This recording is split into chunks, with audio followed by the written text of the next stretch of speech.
या ठिकाणी आपण गेले 3 दिवस महाराष्ट्र राज्य ऊस वाहतूक संघटनेचं अन्नत्याग आंदोलन पुकारलेलं आहे।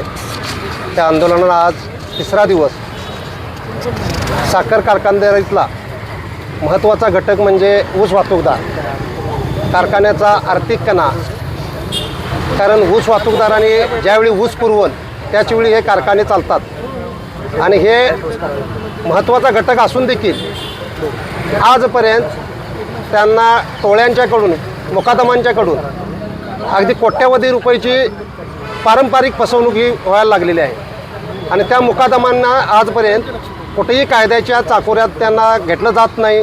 त्या फसवणुकीच्या विरोधात त्यांच्यावर गुन्हे दाखल होत नाहीत। गुन्हे दाखल जर कदाचित झालेच तर त्यांना अगदी तुटपुंजा तुमच्या त्या जामीन रकमेवर त्यांना जामीन मिळतो आहे आणि हे जामीन घेऊन मोकाट फिरू लागतात आणि लाखो रुपयाचं नुकसान इथं वाहतूकदाराचं होत आहे। याच्याकडे बऱ्याच वेळा आवाज उठवून कोणीही लक्ष दिलेलं नाही आणि हा वाहतूकदार जो कारखानदारीचा मेन घटक आहे तो दुर्लक्षित होत चाललेला आहे आणि याच्यासाठी आम्ही वारंवार निवेदनं दिली।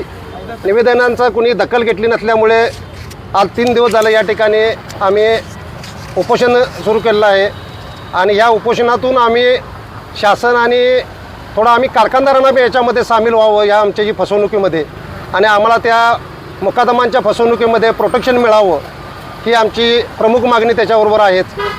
दुसरा मुद्दा पाटील साहेबांनी जो कर्जांचा सांगितला तो आपण या ठिकाणी सर्वांनी मुद्दा तो मांडलेला आहे, पण जो मुकादमांचा मुद्दा आहे त्या मुकादमांच्या मुद्द्यासाठी आतापर्यंत कोणताही कायदा झालेला नाही।